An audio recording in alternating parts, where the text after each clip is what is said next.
احمد اویس صاحب، اگر دیکھا جائے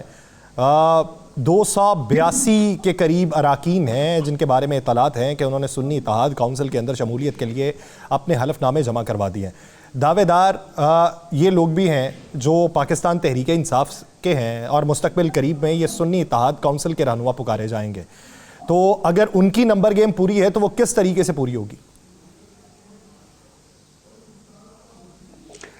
بسم اللہ الرحمن الرحیم۔ دیکھیے نا، نمبر گیم کی بات نہیں ہے، سوال تو یہ ہے کہ اس وقت جو گیون سچویشن ہے اس میں دیکھنا ہے ہم نے، اور آپ نے بھی سنا ہوگا اور میں خود بھی جا کے بھی ملا ہوں جیل میں عمران خان سے، اور باقی لیڈرشپ بھی ملتی رہی ہے ان سے۔ کہیں پہ انہوں نے یہ نہیں کہا کہ ہم نے کسی سے بات چیت نہیں کرنی، انہوں نے صرف اتنا ضرور کہا کہ ایک اصولی موقف یہ ہے کہ اس صورتحال میں جس قسم کا معاملہ یہ آگے چلا ہے اور جو سیٹوں کی پوزیشن ہے اور جو ان کے بہت زیادہ تعداد میں سیٹیں جن کے اوپر ایک ڈسپیوٹ ہے ریگنگ کا، اور ڈسپیوٹ بھی ایسا ہے کہ فارم 47 جو ہے وہ کچھ اور بتاتا ہے، 45 کچھ اور بتاتے ہیں، اور ایٹ گراؤنڈ جو بیلٹ پیپرز ہیں ان کی تعداد ان سے بالکل مختلف ہے۔ اس لیے بڑی عجیب سی صورتحال ہے، وہ کھل کے آ جائے گی سامنے کچھ روز میں۔ ہم نے کہا کہ ہم اپوزیشن میں بیٹھنے کو تیار ہیں، لیکن ہم حکومت سازی کے اندر اتحاد کرنے کو تیار نہیں ہے، کسی کے ساتھ کوآپریٹ ایک جو ہے مل کے ہم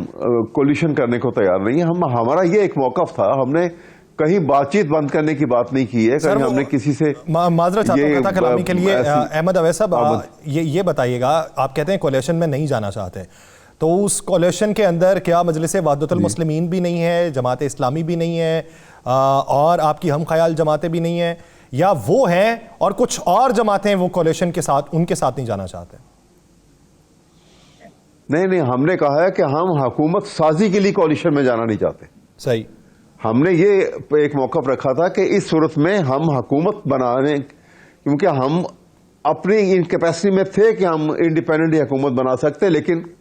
اس میں جو دھاندلی اور ریگنگ ہوئی ہے وہ آئے گی سامنے اور ڈیٹیل سے آ جائے گی ساری۔ اس لیے ہم نے کہا تھا کہ ہم حکومت سازی میں کوئی کولیشن میں نہیں جاتے ہیں۔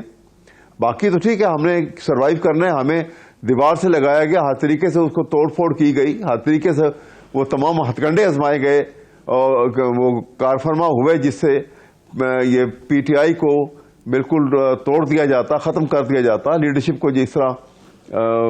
جھوٹے کیسوں میں ملوث کیا گیا، سزائیں جس صورت میں ایک ہفتے کے اندر۔ یہ ساری باتوں کے ہوتے ہوئے ہم نے یہی فیصلہ کیا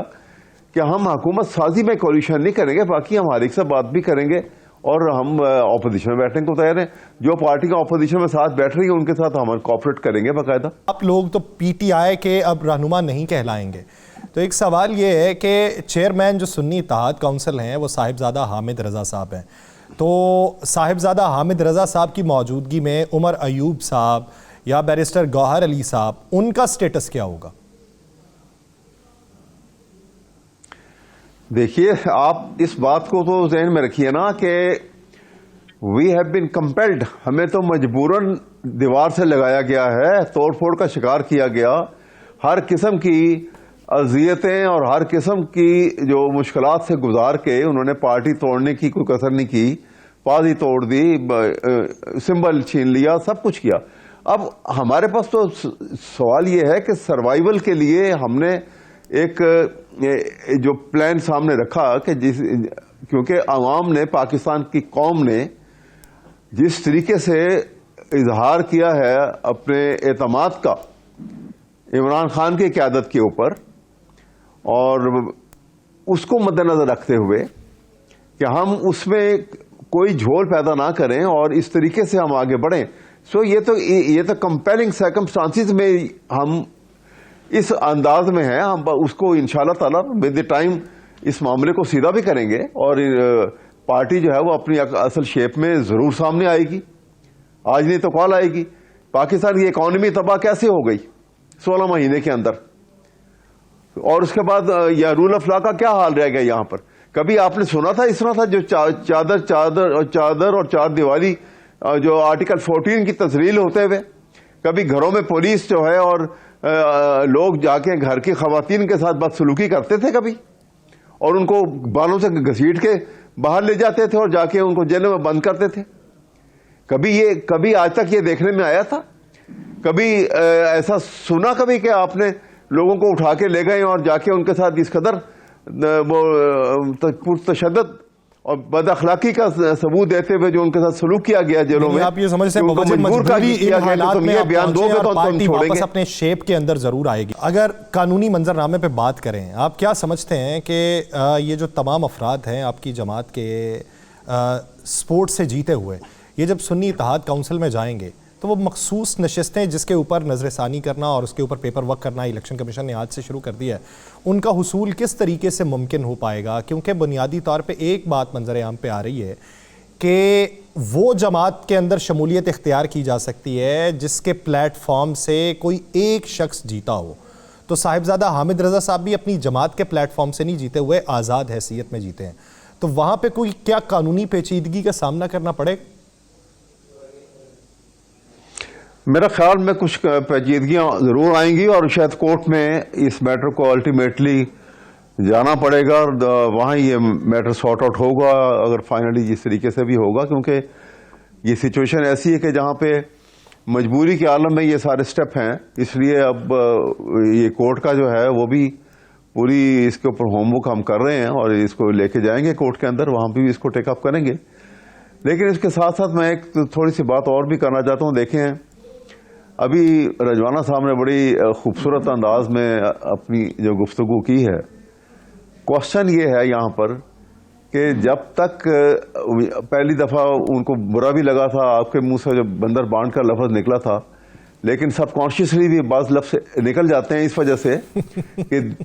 دیر از somebody else جو بندر بانٹ کرتا ہے، یہ ہمیں سب کو پتا ہے،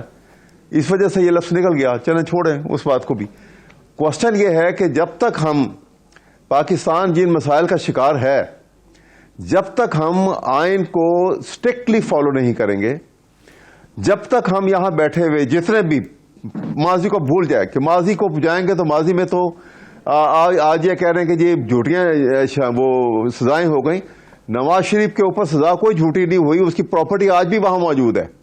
لنڈن میں وہ پراپرٹی انہی کے نام پر ہے، کسی اور کے نام پہ نہیں ہے. یہ الگ بات ہے کہ وہ آئے اور پاکستان کی تاریخ میں ایسا نہیں ہوا کبھی کہ ان کو ضمانت بھی دے دی گئی اور ان کو ان کی پراپرٹی بھی واپس کر دی گئی. لیکن میں آئندہ کی بات کر رہا ہوں. آئندہ آئین کے اوپر جب تک اسٹرکٹلی عمل نہیں کریں گے، نمبر 2 ہم اپنا مائنڈ سیٹ اس طرح نہیں بدل لیں گے کہ جو قومی خزانے کے اوپر ایک دھیلے کا بھی کوئی ہاتھ ڈالے گا تو اس کو قوم بھی بری نظر سے دیکھے گی اور سزا سے بھی نہیں بچے گا. یہ سب سے بڑا ظلم اور سب سے بڑا گناہ بھی ہے کہ جب آپ جو ہے امانت میں خیانت کرتے ہیں، بریچ آف ٹرسٹ جو ہے، یہ ایک سب سے بڑا آفینس. باہر کے ممالک میں آپ جا کے دیکھیے، جو بھی کوئی شخص جو ہے جب اسی ایسی پوزیشن میں آتا ہے تو وہ ڈسپیشنیٹ ہو کے کام کرتا ہے اور قومی خزانے کے اوپر بہت شاذ و نادر کا بھی آپ کو ہوگا کہ کسی نے بدنیتی سے کوئی کام کیا ہو. یہ اسلامی شعار تھی جو ہم نے چھوڑ دی ہیں. یہ وہ چیزیں تھیں جن کی بنیاد کے اوپر یہ جب رسول پاک نے پہلی دفعہ ایک آئیڈیل سٹی اسٹیٹ آف مدینہ بنائی تھی تو دنیا میں پھیلی تھی انہی اصولوں کے اوپر، رول آف لا کے اوپر. یہ رول آف لا کو ہم بنیادی طور پہ، آپ دیکھیں پاکستان میں رول آف لا آئین بھی ہے، رول آف لا بھی ہے. یہ انداز نہیں جب تک بدلے گا، ہر کوئی اپنی جگہ پہ فکس نہیں کیا جائے گا.